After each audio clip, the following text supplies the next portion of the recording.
صبح سے لے کر شام تک گفتگو کے کلاوے ملانا، لمبی چوڑی باتیں کرنا، اس میں جھوٹ کی آمیزش کا ہو جانا، غیبت کا شامل ہو جانا، بہت ساری آلائشوں سے اپنی زبان کو بھر لینا، منع فرما دیا، میں حکم دے دیا کہ تم اس طرح کرو، تم میری یاد میں لگ جاؤ، تم صبح و شام میری پاکی بیان کرو، تم میری طرف متوجہ ہو جاؤ۔ رسول کائنات صلی اللہ تعالیٰ علیہ وآلہ وسلم کی بارگاہ عالی مرتبت میں، عزت و عظمت میں ایک بوڑھے صحابی حاضر ہوئے اور عرض کی، یا رسول اللہ صلی اللہ تعالیٰ علیہ وسلم، میں بڑی دور سے آیا ہوں، پتہ نہیں دوبارہ آپ کی زیارت مجھے نصیب ہو سکے کہ نہ ہو سکے، یا رسول اللہ صلی اللہ علیہ وسلم مجھے کوئی ایک ایسی بات ارشاد فرما دیں کہ جو مجھے کفایت کر جائے، یعنی اس سے میری دنیا بھی بن جائے اور میری آخرت بھی بن جائے، ایک بات۔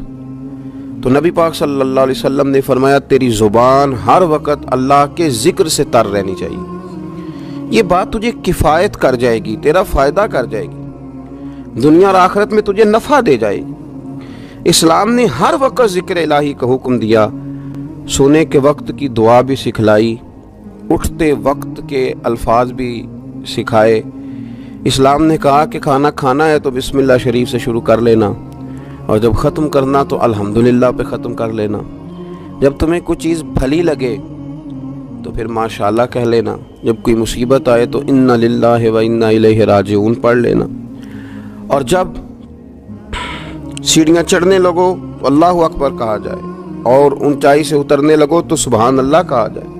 گویا ہر موقع پر اللہ کی یاد کو، اللہ کے ذکر کو، رب کریم کو ہمیشہ یاد رکھا جائے۔ رسول کائنات صلی اللہ علیہ وسلم کے بارے میں سیدہ طیبہ طاہرہ حضرت عائشہ صدیقہ رضی اللہ تعالیٰ عنہ فرماتی ہیں کہ اللہ کے رسول علیہ السلام ہر وقت اپنے رب کو یاد کرتے تھے، ہر وقت حضور اپنے رب کو یاد کرتے تھے، ہر وقت اللہ کے محبوب صلی اللہ علیہ وسلم کی زبان اطہر پر اپنے رب کریم کا ذکر رہتا تھا۔ تو کثرت کے ساتھ ذکر کرنا اور ذکر کو اپنی طبیعت کا حصہ بنا لینا۔ آپ کتاب و سنت کا جب مطالعہ کرتے ہیں تو آپ غور فرمائیں کہ نبی پاک صلی اللہ علیہ وسلم نے مختلف صورتوں کے فضائل بیان کیے، پھر نبی پاک علیہ السلام نے اللہ کے مختلف اسماء کا، مختلف ناموں کی فضیلت بیان کی۔ فرمایا جو آدمی سبحان اللہ کہتا ہے اسے 30 نیکیاں ملتی ہیں، اور جو تسبیح فاطمہ ہی پڑھ لے رضی اللہ تعالی عنہا، تسبیح فاطمہ یعنی 33 بار سبحان اللہ، 33 بار الحمدللہ، 34 بار اللہ اکبر، جو شخص یہ پڑھ لے اس کے گناہ سمندر کی جھاگ کے برابر بھی ہوں۔ سمندر کی جھاگ کون ماپے گا کہ سمندر کہاں سے چلا اور کہاں پہنچا؟ تو فرمایا سمندر کی جھاگ کے برابر بھی اگر اس کے گناہ ہوں گے، اتنا بڑا پاپی بھی ہو، تو یہ اللہ کا ذکر کرنے کی برکت سے، تسبیح فاطمہ پڑھنے کی برکت سے اللہ اس کے گناہوں کو معاف فرما دے گا۔ تو حضور سید عالم صلی اللہ تعالیٰ علیہ وسلم نے ذکر کی فضیلت بیان کی۔ نبی پاک صلی اللہ علیہ وسلم نے بہت سارے اسماء تھے جن کی عظمت، عزت، رفعت بیان کی، فرمایا اس کے ساتھ اللہ کا ذکر کرو۔ صورتوں کے فضائل بیان کی۔ ہمارے ہاں میں نے دیکھا ہے کہ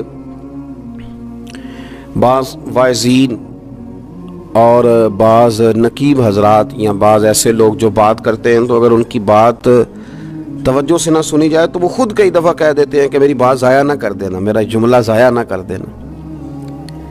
وہ سمجھتے ہیں کہ یہ بڑی اہم بات تھی جو میں کرنے جا رہا ہوں، اور کئی لوگ آپ ان کی بات توجہ سے نہ سنیں تو ان کے چہرے پر اظہار ناراضگی نمایاں ہو جاتے ہیں کہ یار میں بات کر رہا تھا، اس بندے نے توجہ ہی نہیں کی۔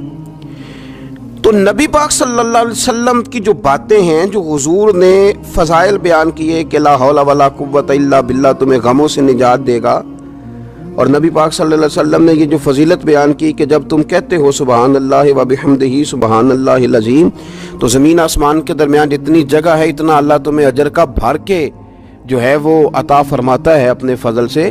تو یہ جو حضور نے مختلف اذکار کی فضیلتیں بیان کی، جو نبی پاک صلی اللہ علیہ وسلم نے پہلا کلمہ شریف کے بارے میں فرمایا کہ یہ سب سے افضل کلمہ ہے، اور سب سے افضل دعا کے بارے میں فرمایا کہ الحمدللہ کہنا سب سے افضل دعا ہے۔ تو یہ اذکار کے جو فضائل حضور نے بیان کیے، تو کیا معاذ اللہ ہم ان کو ضائع کریں گے؟ ان باتوں کو ایک عام آدمی کی بات تو ضائع کی نہیں جا سکتی، تو رسول کریم صلی اللہ علیہ وسلم کی بات کو کیا ضائع کیا جائے گا؟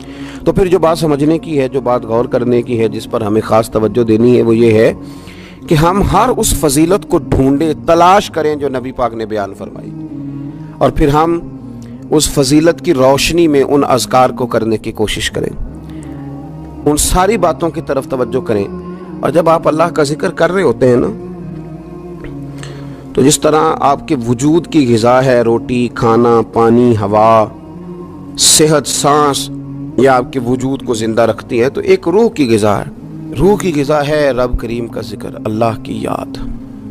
ہمارے ہاں زیادہ تر یہ ہوتا ہے کہ اللہ کا ذکر تو کیا جاتا ہے تو اس طرح کیا جاتا ہے جیسے طوطے نے کوئی لفظ رٹ لیے ہیں تو اب وہ بیان کر رہا ہے نا۔ ہمارے صوفیاء نے، بزرگوں نے لکھا ہے کہ وہ جو کہا گیا کہ الا بذکر اللہ تطمئن القلوب، یاد رکھو اللہ کے ذکر میں دلوں کا چین ہے، تو بعض لوگ کہتے ہیں میں تو بڑی تسبیح پڑھتا ہوں پھر بھی بے سکون رہتا ہوں، تو اس کا جواب وہ یہ دیتے ہیں کہ چونکہ انہوں نے اللہ کا ذکر کیا تو صحیح، لیکن اس طرح کرتے رہے جیسے طوطا رٹ کے کر رہا تھا۔ اگر غور کرتے اس بات پر، توجہ دیتے اس بات پر، اگر ان کا یہ ایک ذہن بن جاتا کہ میں بھلا کیا کہہ رہا ہوں، جب ان کی زبان سے نکلتا سبحان اللہ، تو پھر غور کرتے کہ میں نے یہ کہا ہے کہ اللہ پاک ہے، اللہ پاک۔ اب یہ چیز جب ان کے ذہن کے اندر، ان کے دماغ سے، ان کی روح سے ٹکرائے گی، تو جب انہوں نے کہا کہ میرا رب پاک ہے، سبحان اللہ عما یشرکون، تو پاک ہے ان چیزوں سے جن سے لوگ اس کے ساتھ شرک کرتے ہیں، تو اب جب کہا کہ وہ پاک ہے اور اس نے جو چیز بنائی ہے وہ حسین و جمیل ہی بنائی ہے، ہر عیب سے پاک ہے، وہ اس نے ہر چیز بہترین نقش و نگار کے ساتھ بنائی ہے، تو بتائیے کہ جب یہ سبحان اللہ کا معنی اور اس کا مفہوم سمجھ کر اللہ کا یہ ذکر کیا گیا، تو اب اس طرح نہیں ہو گیا کہ جیسے پورے وجود کے اندر خوشبو بکھر گئی ہو، اب یوں نہیں محسوس ہو گیا کہ جیسے بالکل ساری طبیعت ٹھنڈی اور پھولوں کی طرح ہو گئی، ویسے نہیں محسوس ہو گیا کہ جیسے اللہ نے قوت، طاقت اور روحانیت عطا کر دی۔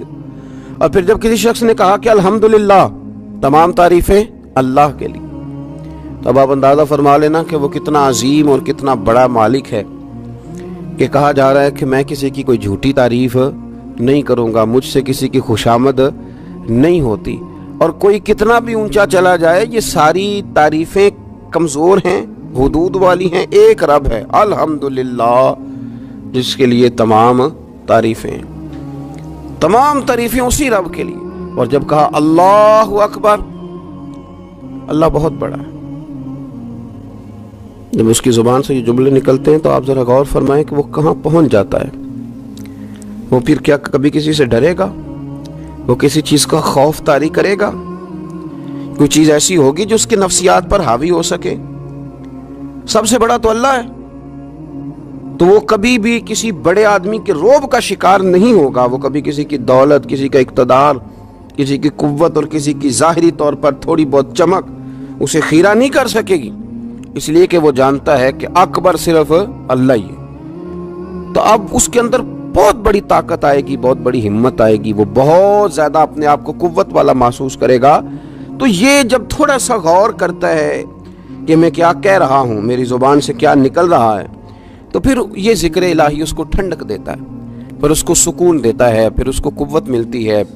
اس لیے میرے نبی پاک صلی اللہ علیہ وسلم نے فرمایا، یہ بخاری مسلم کی حدیث ہے، نبی پاک صلی اللہ علیہ وسلم نے فرمایا اس کی مثال جو رب کا ذکر کرے اور اس کی مثال جو اللہ کا ذکر نہ کرے، مثل الحی والمیت، ان لوگوں کی مثال کی طرح ہیں جو زندہ اور مردہ ہوتے ہیں۔ گویا ذکر کرنے والا زندہ ہے، ذکر کرنے والا زندہ ہے، اور ذکر نہ کرنے والا ہواؤں میں اڑ رہا ہے، کروڑوں روپے اس کی جیب میں پڑے ہوئے ہیں، لاکھوں کا سرمایہ ہے، بہت سارے لوگ جانتے ہیں، وہ محسوس کرتا ہے کہ بڑا جانا پہچانا جاتا ہوں، بڑا سمجھا سکھایا جاتا ہوں، بڑے لوگ میرے نام سے آگاہ ہیں، شعوری طور پر میں ایک بڑا آدمی ہوں، لیکن ہے مردہ، اس لیے کہ زندگی تو زندہ دلی کا نام ہے۔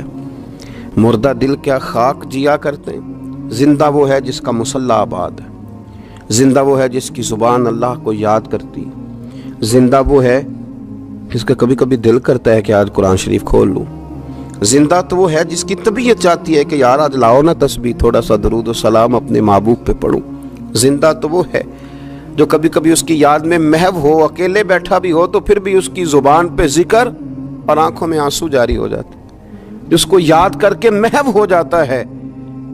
یاد رکھیں ذکر الہی انسان کو زندہ رکھتا ہے، توانائی دیتا ہے، روحانیت دیتا ہے، اس کو سکون کی دولت دیتا ہے. اپنے معاملات کو جب ترتیب دیں تو اذکار کی پابندی کریں. ہمارے جو طریقت کے سلسلے ہیں نا، یہ بنیادی طور پر طریقت کے سلسلے دو کام کرتے ہیں. ایک تو عقیدے کو پختہ کرتے ہیں، نظریات کی صفائی کرتے ہیں. جو کمزور یقین والے لوگ ہوتے ہیں ان کا یقین پختہ کرتے ہیں. جو رب کی بارگاہ سے دور ہوتے ہیں ان کے دلوں میں اللہ کی چاہت پیدا کرتے ہیں. یہ حکمت کے ساتھ، دانائی کے ساتھ لوگوں کی تربیت کرتے ہیں اور لوگوں کی روحوں کے اندر مستند صحیح عقائد اور یقین کی دولت لوگوں کو دیتے ہیں. اور دوسرا یہ ذکر کے طریقے بتلاتے ہیں. یہ لوگوں کو اذکار کی طرف مائل کرتے ہیں. جو لوگوں کا شوق، ذوق، مزاج ذکر کی طرف مائل کرتے ہیں. عقیدے کی پختگی دینا اور لوگوں کو اللہ کی یاد میں لگا دینا. الف اللہ تے چمبے دی بوٹی تے میرے من وچ مرشد لائی ہو. نفی اسبات یعنی لا الہ الا اللہ. لا الہ نفی ہے، الا اللہ اس بات ہے. نفی اسبات دا پانی ملیا تے ہر رگے ہر جائی ہو تے اندر بوٹی مشک مچایا تے جاں پھلاں تے آئی تے پھر جیوے مرشد کامل باہو جس اے بوٹی لائی. تو یہ یاد رکھ لیں کہ صوفیہ مختلف اذکار بتلاتے ہیں. آپ کسی بھی سلسلہ طریقہ سے وابستہ ہوتے ہیں تو آپ کو کچھ پڑھنے کو بتایا جاتا ہے. اب کیا ہم نے اس بات کو سمجھا ہی نہیں، ہم نے یہ توجہ ہی نہیں کی کہ ہم شیخ کی بارگاہ میں گئے تھے تو انہوں نے ہمیں کچھ پڑھنے کو، کہیں بھی آپ جائیں آپ کو کوئی استغفار بتا دے گا، کوئی کلمہ شریف بتا دے گا، کچھ نہ کچھ بتایا. لیکن ہم نے کیا کیا؟ ہماری اذکار کی جانب توجہ نہیں رہتی، ہم ذکر نہیں کرتے.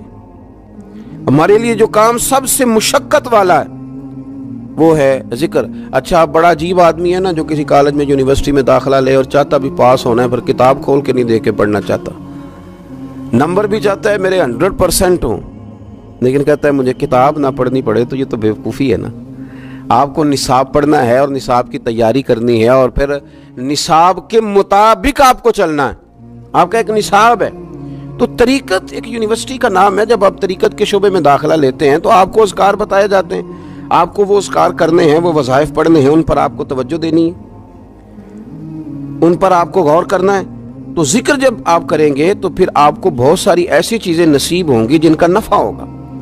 تو ہمارے صوفیہ ایک تو تنہا ذکر کرتے، پھر اجتماعی ذکر کا بھی سبق دیتے. رسول اللہ صلی اللہ تعالی علیہ وسلم نے فرمایا جب کوئی قوم اللہ کے ذکر کے لیے بیٹھتی ہے تو فرشتے انہیں گھیر لیتے ہیں، رحمت انہیں ڈھانپ لیتی ہے، اور حضور فرماتے ہیں ان پر سکینہ اترتا ہے اور وہ ایک جماعت میں بیٹھ کے اللہ کا ذکر کر رہے ہوتے ہیں اور اللہ فرشتوں کے سامنے ان کا تذکرہ کرتا ہے، فرشتوں کے سامنے. تو ایک تو انفرادی ذکر، پھر جو مجالس سے ذکر ہیں، محافل ذکر ہیں، ان کی افادیت یہ ہے کہ جب جمع ہو کر کے لوگ بیٹھتے ہیں تو پھر ان پر اللہ کی رحمت چھا جاتی، پھر اللہ کا فضل ان کی نگہبانی اور خبرگیری کرتا ہے. اپنی زبان کو ذکر سے تار رکھیں، جہاں بیٹھیں اجتماعی طور پر وہاں بھی اللہ کی یاد کے ساتھ بیٹھیں، رب کریم کا ذکر کریں. ہمارے ہاں اب خلوت میں بیٹھنا، تھوڑا سا لوگوں سے الگ ہو کے بیٹھنا، تنہائی میں بیٹھنا، یہ لوگوں کے لیے اس لیے مشکل ہو گیا ہے کہ لوگ ذکر میں تو بیٹھ نہیں سکتے، عبادت کے ساتھ کوئی دلچسپی رہی نہیں، معاذ اللہ، وظائف پڑھنے کا کوئی ذوق نہیں، تو تنہائی میں بیٹھ نہیں سکتے. حالانکہ ترمذی شریف میں حدیث ہے، نبی پاک صلی اللہ علیہ وسلم نے فرمایا تمہارے لیے بہتر ہے کہ اپنے گھروں کو لازم کر لو، یعنی بلا وجہ ضرورت گھروں سے نہ نکلو، اپنے گھر میں رہو، اذکار کرو، عبادت کرو. یہ اگرچہ اسلام کے اندر رہبانیت نہیں، سارا کچھ چھوڑ چھاڑ کے مسجد میں بیٹھنے کا حکم نہیں ہے، لیکن آپ دیکھیں نا کہ حضور علیہ السلام کی حیات مبارکہ میں کچھ اوقات ایسے ملتے ہیں کہ سرکار خلوت میں تشریف لے جاتے، تنہائی میں بالکل الگ تھلگ ہو کے کچھ عبادت حضور نے تنہائی میں کچھ ذکر کیا ہے الگ ہو کر.